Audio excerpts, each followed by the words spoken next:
ಇದರಲ್ಲಿ ಯಾರು ಪ್ರಮುಖವಾಗಿ ವಿಟ್ನೆಸ್ಸು ಯಾರು ಸ್ಟೇಟ್ಮೆಂಟ್ ಹೇಳಿಕೆ ಮಹತ್ವ ಪಡ್ಕೊಂತ ಈ ಕೇಸ್ಗೆ? ಸರ್, ಒಂದು ಲಕ್ಷ್ಮೀ ಬೆನಕಟ್ಟಿಯವರ ಎವಿಡೆನ್ಸ್ಗಳು ಅವರ ಐ ವಿಟ್ನೆಸ್ ಆಗಿರೋದ್ರಿಂದ ಅದಕ್ಕೆ ಕೊರಾಬರೇಟಿವ್ ಎವಿಡೆನ್ಸು ಆವಾಗಲೇ ಹೇಳಿದಾಗೆ ಮುತ್ತಗಿಯವರ ಎವಿಡೆನ್ಸ್ ಇತ್ತು. ಮತ್ತು ಅದಕ್ಕೆ ಬೇಕಾದಂತಹ ರೀತಿಯಲ್ಲಿ ಸರ್ಕಮ್ಸ್ಟೆನ್ಷಿಯಲ್ ಎವಿಡೆನ್ಸ್ಗಳು, ಸಿ ಕ್ಯಾಮ್ರಾ ಫುಟೇಜ್ಗಳು ಇರ್ಬೋದು. ಅಲ್ಲಿ ಎಲ್ಲ ವಿಟ್ನೆಸ್ಗಳು ಹಾಸ್ಟೆಲ್ ಆಗಿದ್ರು ಕೂಡ, ಇಲ್ಲ ನಾನು ಅಲ್ಲಿ ಹೋಗೇ ಇಲ್ಲ ಅಂದ್ರೂ ಕೂಡ ಸಿ ಕ್ಯಾಮ್ರಾದಲ್ಲಿ ಹೋಗಿದರೆ ನೀನು ಹೇಳಿರುವಂತಹ ಹೇಳಿಕೆ ಅದು ವಿರುದ್ಧವಾಗಿಯೇ ಇದೆ. ಬಟ್ ಅಲ್ಲಿ ಎಲೆಕ್ಟ್ರಾನಿಕ್ ಎವಿಡೆನ್ಸ್ ಆಗಿರೋದ್ರಿಂದ ಮಹತ್ವ ಇಲ್ಲ ಅಂತ ಏನಿಲ್ಲ, ಮಹತ್ವ ಪಡ್ಕೊಂಡಿದೆ ಈ ವಿಚಾರದಲ್ಲಿ. ಈ ಪ್ರಕರಣದಲ್ಲಿ ಅದು ಕೂಡ ಒಂದು ಮಹತ್ವವನ್ನು ಪಡ್ಕೊಂಡಿದೆ. ಯಾಕೆಂದರೆ ಅಲ್ಲಿ ಎವಿಡೆನ್ಸ್ ಅಲ್ಲಿ ಕೊಟ್ಟಾಗ್ಲೂ ಕೂಡ ಸಿ ಕ್ಯಾಮ್ರಾ ಫುಟೇಜು, ಅಲ್ಲಿ ಸಿ ಕ್ಯಾಮ್ರಾ ರಿಕವರಿ ಆಗಿರುವಂಥದ್ದು ಕೂಡ ಆಗಿಲ್ಲ ಅನ್ನುವಂಥದ್ದನ್ನು ಡಿಸ್ಪ್ರೂವ್ನು ಆಗಿಲ್ಲ ಇಲ್ಲಿ. ಸರ್, ಇದು ಹೇಳ್ತಾ ಇದ್ದೆ, ಅದೇ ಸ್ಟೂಡೆಂಟ್ಸ್ಗೆ ಈ ಒಂದು ಕೇಸ್ ರೆಫರೆನ್ಸ್ ಆಗುತ್ತೆ. ತುಂಬ ಜನ ಯುವಕರು ಯಾರೆಲ್ಲ LLB ಮಾಡ್ತಾ ಇರ್ತಾರೆ ಅವ್ರಿಗೆ ಇದೊಂದು ರೀತಿ ಸ್ಟಡಿ ಮೆಟೀರಿಯಲ್ ಆಗುತ್ತಾ ಅಂತ? ಖಂಡಿತ ಆಗುತ್ತೆ. ಯಾಕೆಂತೇಳಿದರೆ ಇದೇ ಪ್ರಕರಣದಲ್ಲಿ ಏನಂದರೆ ಒಂದು ಸುಮಾರು 10 ಕೇಸುಗಳು ರಿಪೋರ್ಟ್ ಆಗಿದೆ.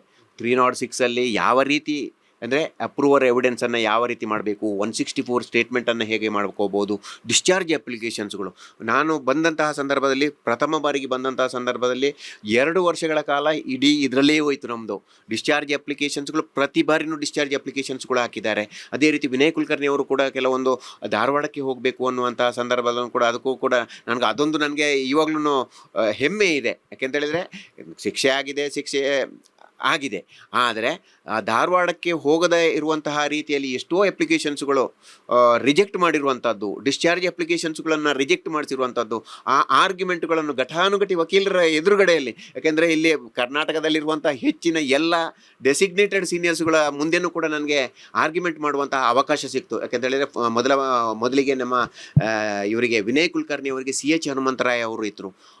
ಆ ನಂತರ ಎವಿಡೆನ್ಸ್ ಟೈಮಲ್ಲಿ CB ನಾಗೇಶ್ ಅವರು ಬಂದರು. ಅದೇ ರೀತಿ ಕಿರಣ್ ಜೌಳಿ ಅವರು ಬಂದರು, ಚಂದ್ರಮೌಳಿ ಅವರು ಬಂದರು, ಸಂದೇಶ್ ಚೌಟ ಅವರು ಮಾಡಿದರು. ಆ ಒಂದು ಅವಕಾಶವನ್ನು ಕೂಡ ನನಗೆ ಸಿಕ್ಕಿದೆ. ನಾನು ಕೂಡ ಕಲ್ತಿದ್ದೀನಿ ಆ ಕೇಸಿನಿಂದಾಗಿ. ಜಡ್ಜ್ಗಳು ಕೂಡ ಅಷ್ಟೇ.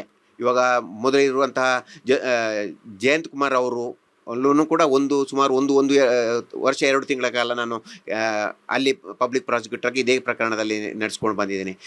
ಗಜಾನನ ಭಟ್ ಸಾಹೇಬ್ರೂ ಅಷ್ಟೇ, ಅಲ್ಲೂ ಕೂಡ ಸುಮಾರು 2 ವರ್ಷ ಹತ್ರ ನಡೆಸಿದ್ದೀನಿ. ಆ ಕಾರಣಕ್ಕೋಸ್ಕರ ಅಲ್ಲಿಂದ ಜಡ್ಜಿಗಳಿಂದ ನಾವು ತಿಳ್ಕೊಳ್ಳುವಂಥ ಸಾಕಷ್ಟು ವಿಚಾರಗಳು ಬಂತು. ಅದರ್ ಸೈಡ್ ಇವಾಗ ಡಿಫೆನ್ಸ್ ಲಾಯರ್ಗಳಿಂದ ನಾವು ನಮ್ಮ ಡಿಫಾಲ್ಟ್ಗಳು ಏನಿತ್ತು ಅನ್ನೋದನ್ನು ಕೂಡ ತಿಳ್ಕೊಳ್ಳುವಂತಹ ಎಲ್ಲ ಅವಕಾಶಗಳಿತ್ತು. ಆ ಕೋರ್ಟಲ್ಲಿ ಯಾರೆಲ್ಲ ಕೇಸ್ಗಳನ್ನು ಕರೆಕ್ಟಾಗಿ ನೋಡ್ಕೊಂಡಿದ್ದಾರ ಅವರಿಗೆ. ಯಾಕೆಂದರೆ ನಾಳೆ ಓದೋದಕ್ಕೂ ಇಲ್ಲಿ ಫಿಸಿಕಲಾಗಿ ನೋಡೋದಕ್ಕೂ ಕೂಡ ವ್ಯತ್ಯಾಸಗಳಿದೆ. ಅದನ್ನು ಈ ಟ್ರಯಲನ್ನು ನೋಡಿದವರು ಅವರೇ ಭಾಳ ಒಂದು ಅಪರ್ಚುನಿಟಿ ಸಿಕ್ಕಿದೆ ಅಂತಲೇ ಹೇಳ್ಬೋದು.